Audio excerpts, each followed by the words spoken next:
Welcome back to Chemical Safety at Work, the podcast where we discuss all things dangerous goods. This week we were joined in the studio by David Irvine. He's Director and Principal Consultant at Dangerous Goods Network and DG Trainer. Dangerous Goods Network offers a range of services to help navigate the complex and ever-changing regulations and requirements around dangerous goods, while DG Trainer offers on-site and remote training to organisations across a range of industries. We discussed the future of dangerous goods compliance, AI automation and digital transformation, rising penalties and industrial manslaughter laws, how insurers shape dangerous goods storage, the DG skills shortage and what that means for safety and compliance, as well as the most common compliance gaps and how to fix them. We're excited to say that Stormmaster recently partnered with Dangerous Goods Network and DG Trainer to offer a range of safety, compliance and training services. So let's jump into the episode. Thanks very much again for joining us. How has the regulatory landscape for dangerous goods compliance changed in the past few years? What trends do you see shaping the industry moving forward? Yeah, I think the trends are like regulatory, some of the areas that are really changing is really around like batteries, in particular, like the lithium batteries. We're seeing that there's a push there to make some changes. And so while those changes haven't sort of pushed all the way through, there's definitely like a desire there, especially from emergency response departments by every state, in particular in New South Wales, are pushing hard for that. So we're seeing that. And I think the other thing that we saw over the last several years is that most of the states have aligned under the model WHS laws, which has been good for consistency for storage and handling that is in each of the states. And Victoria is sort of the last holdout, but I'm sure that will change at some point in the future. So I think they're kind of like the key trends. And then obviously related to that, you've also got the Australian standards continuing to update. And so there's been some recent updates like AS 3833, which is for mixed classes of dangerous goods. That got an update last year. And I know that there's some work getting done on like a lithium battery standard specifically as well, because that has historically been under class 9. And that's pretty old, that standard. And so I think, pressure from various groups, I think that we'll see some changes coming there too. Sure. With those chemical separation changes, how have you found implementing those into your job?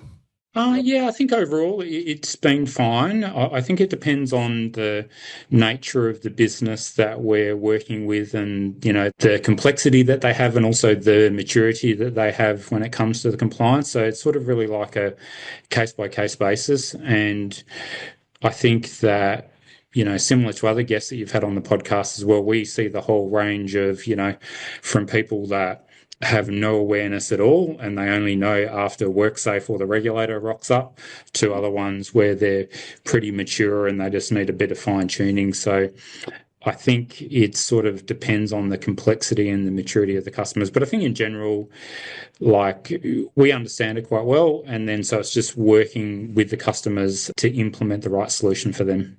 What are some of the biggest challenges that companies face when trying to maintain compliance with regulations in regard to DG? There's quite a few things. I mean, I think one of the things that most of the companies struggle with that we work with is actually understanding and managing their sort of storage thresholds. So in every state, your obligations are based on the amount and the type of dangerous goods that you're storing. And so obviously it'll go placarding, like manifest. And then if you're in Victoria, we've got the concept of fire protection. And so knowing where they sit on that kind of scale, and then understanding that as you go up, obviously your compliance obligations escalate, and knowing, the right things that you need to do. And so I think that that's kind of a pretty fundamental thing that people, struggle with. So when we go out and work with a client, we'll ask them, what dangerous goods do you have on site? And they'll kind of know typically what they have and how much they have, but then how does that relate to the regulations? I think that's where they struggle. So I think that's probably the key one. And there's a range of other things, but I think understanding that is sort of like fundamental. And once you have that, that's kind of like the foundation of your regulatory obligations, and you can kind of build up from that. So I think that's one thing that businesses struggle with. And then I think the other thing that we see is in particular around training and understanding what sort of training needs to be done. And so, from a regulations perspective, under whether it's the OHS or the WHS regulations in every state, there is an overriding obligation that the employer needs to, train and make the staff aware of the risks that they're exposed to and educate them about that. And so obviously if you have dangerous goods in your warehouse or in your place of business, then you should be training people about that. So I think that is often not well understood, and then maybe the training that gets done is not the right type of training because it's not in sort of context for what they're doing. There's a heap of other things, but I think the other key one that I see a lot of is understanding how to, I guess, manage the risks. So like the overriding obligation as well as to manage the risks in the workplace. And so knowing how to actually go about and perform a risk assessment and then, identify the right types of hazards, and then understanding how the relevant Australian standards can be used as like best practice risk controls, and you use those to help manage the risk. I think that's another area that businesses kind of struggle with and where we typically get involved. But I think they would be kind of my three key areas, and I could probably rattle off a list of 20 other things, but that would be my top three. What role do you see insurance companies playing in regards to dangerous goods storage and handling? Yeah, so that's an interesting one it's always been there, but it's definitely where we're seeing that is changing, and insurers are becoming more prescriptive about what they need. So especially when you have, a storage facility or a warehouse where they have a lot of dangerous goods, the insurer is insuring, tens of millions, potentially hundreds of $1 million worth of stock. And so then the insurers are actually typically putting on the business that's storing those dangerous goods a range of obligations over and above what the regulations in any state require. And so typically what we see is there's called the FM Global Standards, which is really based around loss prevention. And typically they're, I'm going to say stricter or, have higher levels of control than the regulations any state do. And so often businesses are having to spend quite a lot on an infrastructure if their facility is not already designed to store dangerous goods, and so they're trying to retrofit something, then that capital expenditure can be quite high. And I think it's also getting the businesses to understand that, what the insurers are worried about is obviously like loss prevention of property, and then the regulations are more focused around protecting humans and the environment and that type of thing. And often they overlap, but often they don't as well, right? And so it's kind of understanding what's driving that. But definitely we're seeing insurers are sort of playing a bigger role in dangerous goods compliance. And often when we go out and consult a customer, that's the first thing we'll ask them is, does your insurer know that you're storing dangerous goods at this property? Do they understand how much you have? Because that's something you need to check like ASAP if you don't know that already. And so that's typically one of the first questions we ask, apart from how much dangerous goods have you got and what is it? And two, have you told your insurer and are you covered, right? So they're probably the first two things that we typically ask. Are insurers paying much attention to lithium-ion batteries in your experience? That's changing. And so they definitely are. And I think that we can all see in the media and the news, like the amount of incidents and fires that involve, the lithium-ion batteries is increasing. And interestingly, the FM standards actually came out with their own standard about like storing and handling those types of batteries ahead of any regulations or standards. So they're definitely at the kind of the forefront of it. And I think they came out with that. It was before Christmas last year, right? So sort of like maybe 4 or 5 months ago, they had already come out with that.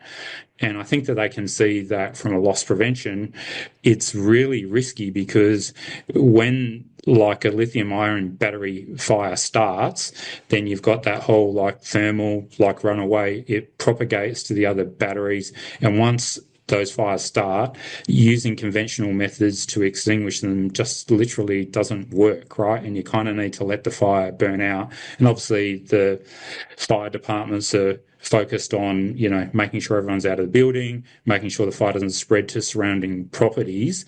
But I think that the insurers have seen that that's literally like probably their number one risk is if you're storing those batteries, and we're seeing more and more products out in the world today have that type of tech in them, and the batteries are getting bigger, right, as well. And so I think that they can see the risk there, so they're trying to control that as much as they can.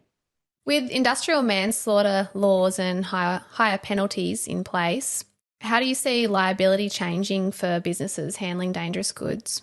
Yeah, so I think the attitude there is changing for sure. And I think that, most of the business owners or directors or senior managers that we go out and talk to, I think everyone is super aware that those laws are in place. And when we start talking to them, we're not trying to run a scare campaign, but, it doesn't take long for them to join the dots and realize that, okay, well, if we don't manage our dangerous goods compliance effectively, then we're actually exposing not only the people who work here to a lot of risk, which is obviously should be the primary concern, but actually if something happens, then whoever the director or the owner of that company that's ultimately responsible can get held accountable. And in the worst case scenario, if someone unfortunately, if there is a fatality, then there's laws in place that they can be prosecuted under. So I think that we've definitely seen that kind of change in attitude of when we first go out and talk to people, they're sort of joining the dots on their obligations when it comes to dangerous goods, and then as they quickly sort of see that picture form in their mind, and they go, oh yeah, we definitely need to do something because it's the right thing to do. But also not only the industrial manslaughter laws, but I think pretty much in every state in Australia, the fines and the penalties are going up. And I'm sure we'll get to it, but we're definitely seeing that the regulators are being more proactive and going out more. And so that's also kind of having a flow-on effect as well. Do you think there's a shortage of dangerous goods professionals? Yes, there is. And that's a bad thing overall. Like people might say, well, hey, you run a dangerous good consulting business, so that's good for you. But and I think that we do find that we get a lot of calls. It's quite busy. But I think fundamentally, overall, for the industry, it's not a good thing. And I think that the challenges there are, I think there's a range of forces at play there. But I think one of the things is that typically, dangerous goods consultants have come from like a chemical engineering background or some type of engineering background. They might be coming towards the end of their career. I know there's exceptions to that, but in general, it's a pretty kind of aging profile. I think part of the challenge is as well is that the nature of work now is that people don't work at places for 20 or 30 years anymore, and you've kind of got this, built up experience and knowledge inside of an organization. People will tend to move jobs, every 2 or 3, maybe 5 years is considered a really long time these days. And so you don't kind of have that organizational knowledge. And then I think, one of the other drivers is with the tertiary education, there's no sort of unit in an engineering degree, or there's no kind of course that covers dangerous goods compliance or regulation. So there's no kind of formal way for people to really learn that. And so people are kind of like learning on the job, so to speak. And, there are training organizations like we do training, but I think it's a different type of training to have that level of expertise. And, I think there's organizations like the Australian Institute of Dangerous Goods Consultants does a great job. But, yeah, I think that there's a gap there. And I think, thinking of strategies about how to address that and get more people up to speed is a good thing. And I've seen a range of people talking about that. But I think the other thing as well is thinking about how you can use technology to bridge some of those gaps, because obviously things that you can do with AI now is going in a whole nother area. And so I don't think that's ever going to completely replace like a dangerous goods consultant. But I think that there's that kind of base, because there's a big gap between, this kind of base level of understanding and maybe getting to a mid level of like competence and knowledge around dangerous goods. And then you're always going to have these complex scenarios where there's major hazard facilities and, mining companies that have explosives and radioactive and all of that stuff. That's complicated, and the risks are really high. But then I think if you think about like retail environments or warehouse and they're dealing in small packaged goods, but they have a high volume and there's not massive tanks, then there's some really good applications there where technology can help close those gaps. But there's definitely driving forces of like a gap in knowledge, which at the moment we're seeing is kind of increased over the last few years in particular. So you think those changes in the workforce will have an impact on safety and compliance in the coming years?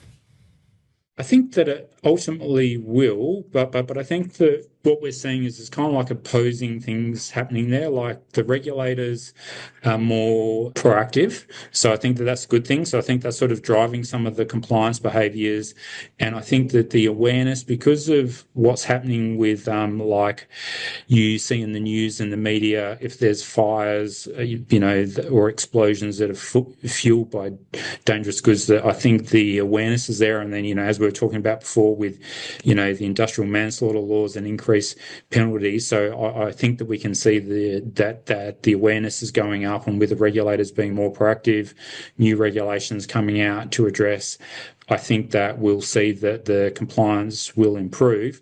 And I guess it's just bridging that gap in the knowledge to help people do it. And so I think that kind of gets back to my point about helping the technology to do that, because if you think about the scenarios where you've got that super high risk stuff like major hazard facilities and radioactive, explosive, those types of things that are quite complex, yes, there's a lot out of them in Australia, but then that bulk of the stuff in that kind of retail where small packaged goods, that's where I think that we could kind of close those gaps ultimately. Yeah, sure. And in regards to those shortages, how do you get more people into the field? What's your pitch to people to become a dangerous goods consultant? Yeah, my pitch is that, I've been in health and safety for over 20 years, and so I think it's sort of like it is the greater good of helping people and businesses understand the risks with the goods that they're trying to deal with in their business. So my kind of approach and attitude to it is, going out to businesses is really to help them and help them understand what they're trying to do. So I think that there is a bit of, without sounding too over the top, like there is this kind of greater good of helping people and educating them, ensuring that people go home safely. And so I think going out and working with businesses that, when you start, don't have any awareness at all.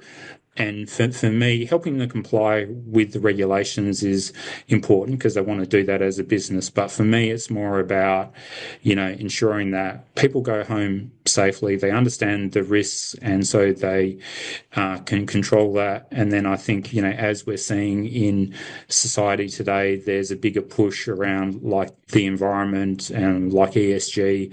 And so ensuring that the environment is protected as well is important to me as it is to a range of other people. So I think complying with the rules is one thing, but I think, ensuring that people go home safely and ensuring that we protect the environment that we have, in particular like waterways and things like that, which we've seen can be so badly exposed when there's a spill of dangerous goods. To me, those things are important. So I think that's my kind of pitch to people about like, why do you do it? That's why I do it. And then I think the other thing as well is if people are interested in, because, the regulations and the standards and the way that things interact, it can be complex, but once you kind of get your head around it, it's kind of like a puzzle. And so I think if people are into that type of stuff like engineering and solving problems, it's actually a really cool thing because there's layers to it. Yeah. And so it's not like you just kind of like learn it and you know everything. I learn literally new things by the hour about dangerous goods. Yeah. So I think that there's that element to it as well. Like there's a lot of complexity there. So it's like fulfilling, satisfying, engaging, right? A lot of variety. Yeah, absolutely. Like you definitely need to bring your A game like every day to work. And the range of questions that we get asked is, like the whole spectrum of, someone that doesn't really know much at all to someone that's, has radioactive on a mine site in like the Pilbara and they want to transport it to South Australia. How do you do that? So it's quite, from that perspective as well as diverse. And I guess with all the industries that you deal with, there's a wide range of industries you get exposed to as well. So it's pretty much every industry you can think of has some type of dangerous goods in there. And so I think that's the other thing is just sort of it's very diverse and broad. So coming back to, I guess, compliance processes, and it's quite manual, you would say, the current existing processes these days, spreadsheets and outdated systems. Are there any tools or digital solutions that you would suggest? How can people go about making things a bit more efficient? Yeah, for sure. So there's quite a lot of things out there at the moment. And so, historically, as you said, Mel, when we go out and talk to people, they've got spreadsheets. They might have a pretty simplistic SDS library of things that they have of the safety, data sheets that they have on site. And so I think in terms of tools that are out there, so there's a range of things, but I think the area where we're really going to see growth is around AI. And so, when we're talking before about the complexity and the layers of the regulations, whereas maybe like 5 years ago, if you're trying to do that in software, trying to do that programmatically, it's not really feasible to do it the way that everything kind of interacts. Whereas now we've got AI, it's getting to the point where it's kind of smart enough to do that, to overlay, like the regulations, the standards and all of those kind of nuances that we were talking about before. If the AI and I guess the prompts are written in the right way and it's still evolving, that we believe that is definitely going to be the future to kind of answer those, like the day-to-day questions. And I think as AI is literally, in the next 5 years is going to like revolutionize a lot of things that we do. And I was actually talking to someone today and they used the analogy or the example of, AI today is kind of like iPhone version 1, right? And now we're on kind of iPhone version 16. And I think when we look back in 5 or 10 years, we're going to go look at where we came from, right? And so I think that's where the future in sort of compliance is in particular. And I think there's always going to be a role for experts to play, but I think that kind of interaction with AI is going to be critical because I think, people, as we've been talking about, like there's a whole heap of reasons why people don't have the knowledge and experience that they need to.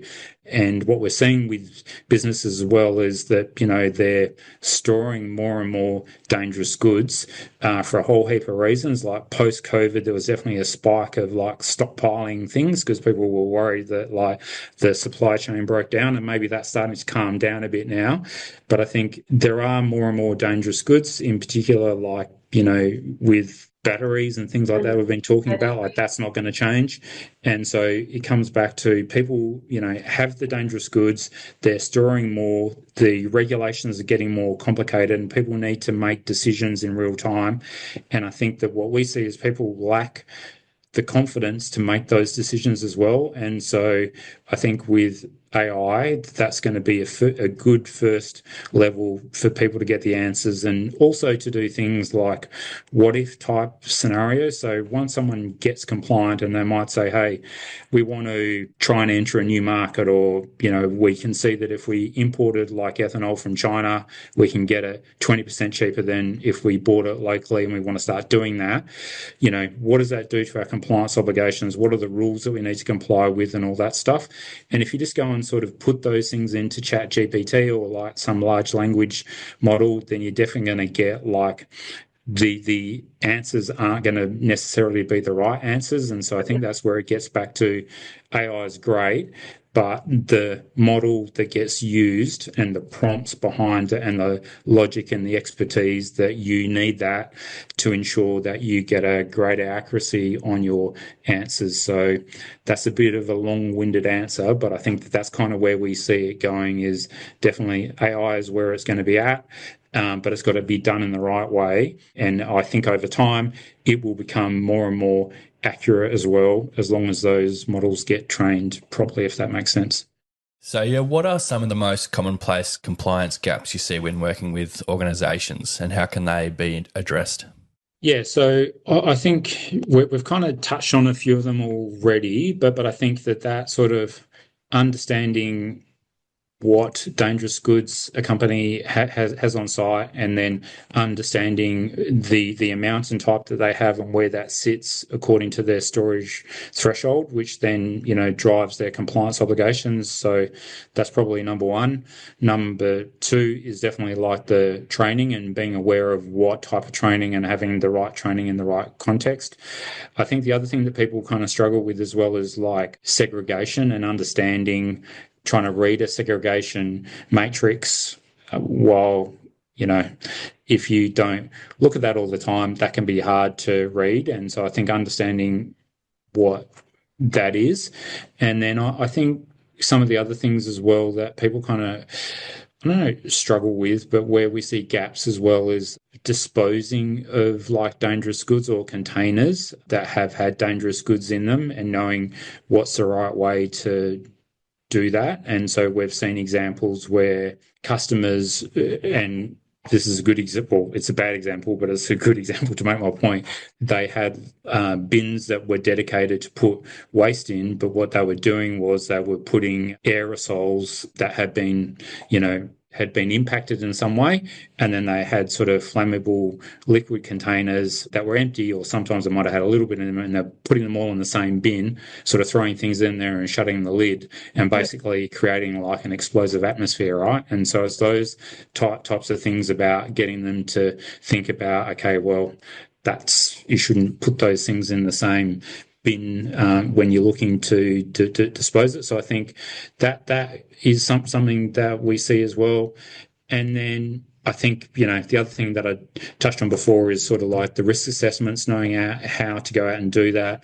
And then, just sort of having regular checks on housekeeping and making sure that things are, stored in the right way, and you don't have waste in the aisles and a range of other things. So, yeah, so there's a bit of a mismatch of things in there, but yeah, they would be kind of the key compliance gaps that we see.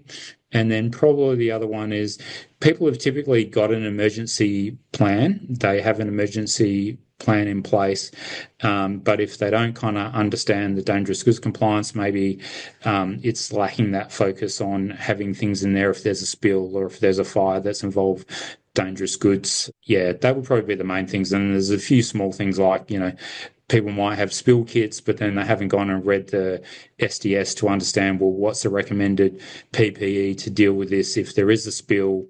And so, they go, yeah, we've got spill kits. Well, let's go and have a look.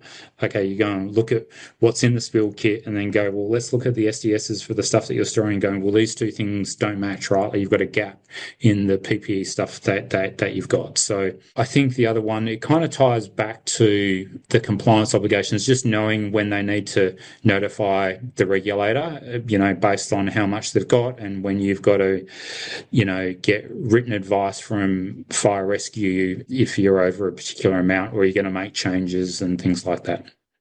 Yeah, so a lot of it really comes back to education and awareness, right? So how should businesses approach compliance training, and what are some of the biggest mistakes you see in DG training programs?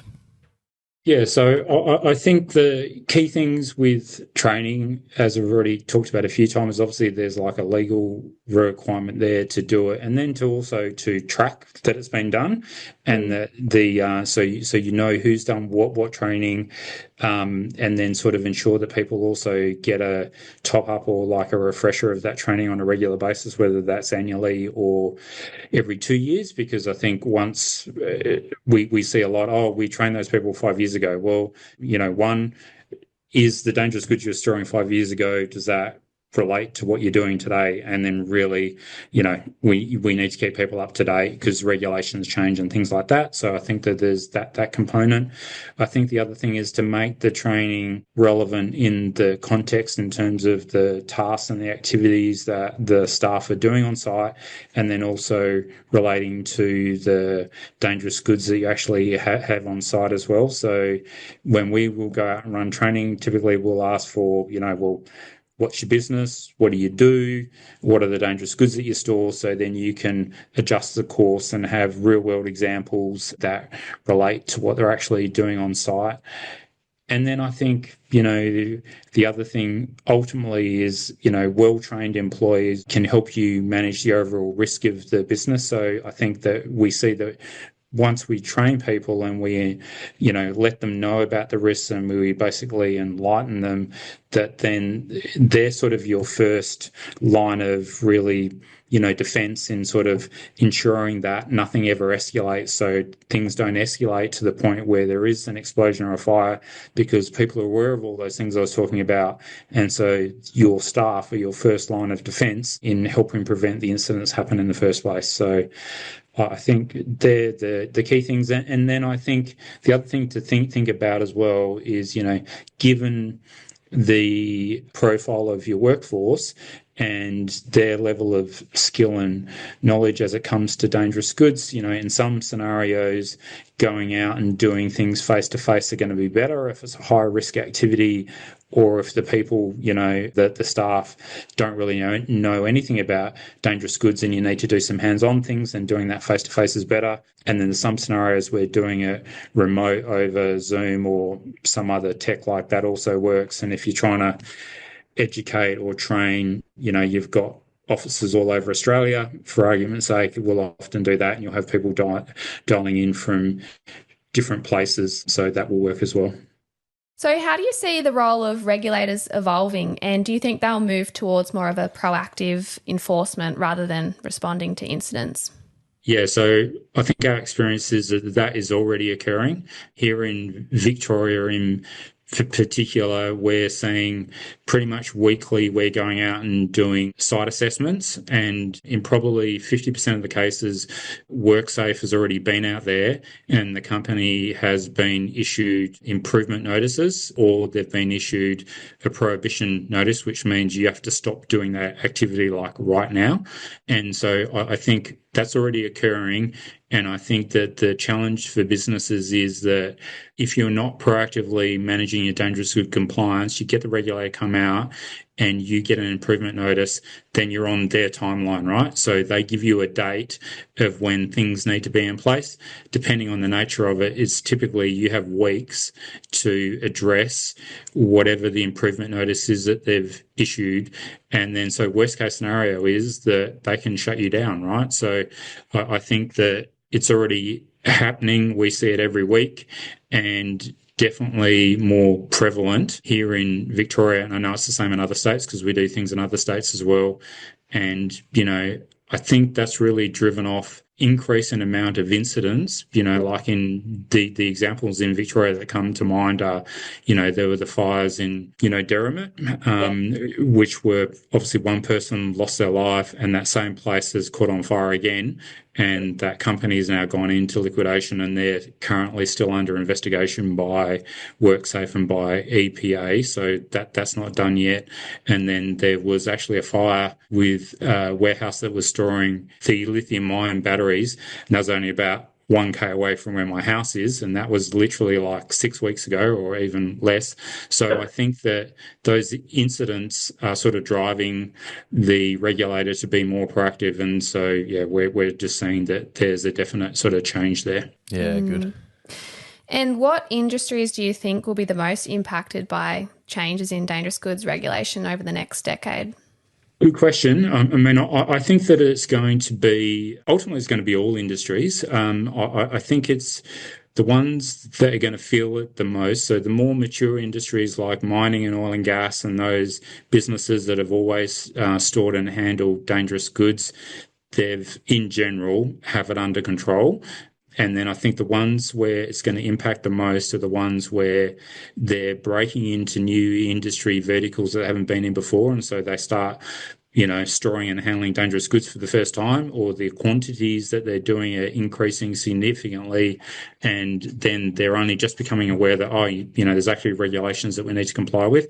And often the first time that they find out about that is from their insurer when they go to update their insurance. And then they're sort of saying, are you aware that, you need to comply with all these regulations? So I think it's a lot of those things like, retail, warehouse, and like logistics. We're seeing like a lot of cosmetic companies as well, with all the perfumes and aerosols, beauty products in general is like a booming industry. And like a lot of the stuff that they have is actually classified as dangerous goods. And then you've got healthcare and schools. Schools actually have quite a lot of dangerous goods, surprisingly enough, when you think about it. Obviously, you've got the science labs, but then you've got schools have got, swimming pools with chlorine and all the things that go with that. They're obviously running operations in terms of, gardening. So they've got fertilizer and petrol and fuel and a range of other things. So cleaning chemicals and aerosols. Yeah, exactly right. So I think that's where I think that they're the ones that will be exposed the most. And I think, even surprisingly enough, it's often some of the government, areas, whether they be schools or healthcare facilities, are the ones often where we see some of the gaps as well, which is concerning in a way that, you would think that the government would be the main ones that would be following the regulations. And we've seen some gaps there as well. Not in all the cases, but there's been some examples where you sort of would raise your eyebrows and go, really? So, yeah, so I think it's across the board, but I think the ones that have always done it well and have been exposed to it, I think will be able to adapt. And then I think it's those ones where they're new industries or they're less mature. Obviously, they're the ones that are going to face the bigger challenges. For these organisations that do find themselves in this instance, perhaps adopting a new process or in a new vertical, what would you suggest for them if they don't really know where to go or what to do first? I think a good place to start is WorkSafe or the regulator in every state. Typically, like the resources that they have available on their websites is a really good place to start. And in every state, there's a code of practice for storing and handling dangerous goods. And so for those people that don't know, a code of practice is basically the regulations, but written in a more consumable and more easily understandable format. So I wouldn't say it's the world's most exciting read, but it's definitely one that you can understand. And so I think if people were unsure of their obligations, that's where I would start. I would say to people, you should go and look at the regulator website, go and have a look at the code of practice and sort of get a general understanding of what your obligations are. Contacting people like us at DG Network is a good thing to do. But I think there's some self-education that you can do first before you kind of come to people like us. And we're obviously happy to help. But if it was me and it was my company, that's where I would start. And I think that those resources available are pretty good. And Safe Work Australia also has really good stuff on their website as well. Yeah, great. Good tips. If you could give businesses storing and handling dangerous goods one bit of advice for the future, what would that be? Understand what dangerous goods and the amount that you have at your site. That is the key thing, because that is the underlying principle of foundation to manage the risk and to manage your compliance. And so they should have that at their fingertips. And so that's sort of the key thing. And then everything sort of cascades off that. So it's pretty basic, but you would be surprised that a lot of companies can't answer that question easily. Yeah, the quantities change everything. Yeah, exactly, 100%. Yeah. Well, thanks so much for coming on the podcast, David. Really awesome to hear your perspective on all of that. What's next for you guys? We're involved in sort of three main companies that we run around dangerous goods. So we've got Dangerous Goods Network, which is the consulting stuff that we've been talking to you today about, where we help companies with their sort of storage and handling, going out, doing site assessments, writing up reports, and doing a range of things about that and providing advice. We also run DG Trainer, and so we'll run a range of training courses. We do them in person, we'll do them over Zoom with like experienced instructors, and then we also have self-paced e-learning options, and we do partner with Storemaster and deliver some of the training with you guys as well. The other part, which we've been working on over the last 12 months pretty much, is that we also run another business called Dangerous Goods Technologies. And so we've got one piece of software at the moment, which we have a few customers on, called SDS Connect, which obviously helps customers manage their SDSs. But we're about to release in May a new piece of software called DG Expert, which is really around AI compliance. And what we're going to be focusing on first to start with that is you'll be able to store your safety data sheets in there. And then we're focusing on the storage and handling regulations for each of the states in Australia, and then the Australian standards that will also apply and help businesses do those risk assessments that historically they've struggled with to do. Through the power of AI and the knowledge that we've got, we're going to help them do that. So I think that's sort of our next big thing, is to do that push into the technology and the software space. There's always going to be a need for consulting. There's always going to be a need for training. And we kind of see this as the next area that's going to evolve in the industry. And so we want to be part of that and help shape the future of what that's going to look like. Exciting times. Great tools to make it a lot easier for people by the sounds of it. That's awesome.